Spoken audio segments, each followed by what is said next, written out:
केसावरती पाणी. क्षणभर बसला, नंतर हसला, बोलला वरती पाहून, गंगामाई पाहुणी आली, गेली घरट्यात राहून.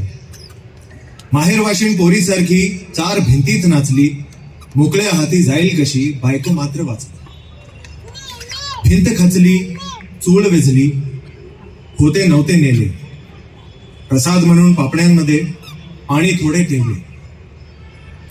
कार भाडणीला घेऊन संगे, केसावरती पाणी.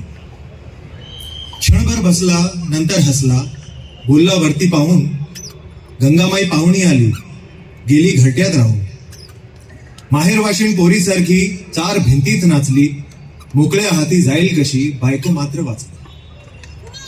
भिंत खचली, चूळ वेझली, होते नव्हते नेले, प्रसाद म्हणून पापण्यांमध्ये पाणी थोडे ठेवले. कार भाडणीला घेऊन संगे. की छान नाही है तो भूल चूक माफ, पण जावेद साहब के बाद यहाँ पे आना आणि ते पण मराठी में कविता पढ़ना, मतलब मेरी जिंदगी का सबसे नर्वस मोमेंट है ये. सो प्लीज भूल चूक माफ करना.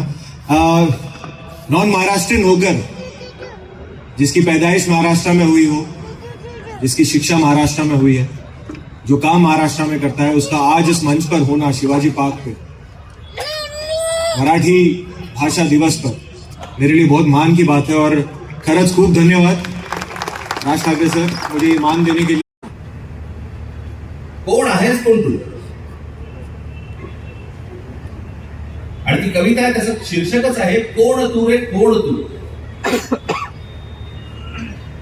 मी आपल्यासमोर सादर करतो की कोण तू रे कोण तू, कालिकेचे खडक तू की इंदिरेचे पद्म तू, जानकीचे अश्रू तू की उपळता लाव्हाच तू, तांडवातील आग तू की तांडवातील द्वेष तू, वाल्मिकीचा श्लोक तू की मंत्र गायत्रीच तू, भगीरथाचा पुत्र तू की रघुकुलाचे छत्र तू, मोहिनीची युक्ती तू की नंदिनीची शक्ती तू, अर्जुनाचा नेम तू की गोपिळींचे प्रेम तू, कौटिलाची आण तू की राघवांचा बाण तू, वैदिकाचा घोष तू की नीतीचा उद्घोष तू, शारदेचा शब्द तू की हिमगिरी निशब्द तू, की सतीचे बाण तू व मृत्यूला आव्हान तू, शंकराचा नेत्र तू की भैरवाचे अस्त्र तू, की ध्वजाचा रंग तू व बुद्धीचा श्रंग तू, कर्मयोगी ज्ञान तू की ज्ञानियाचे ध्यान तू,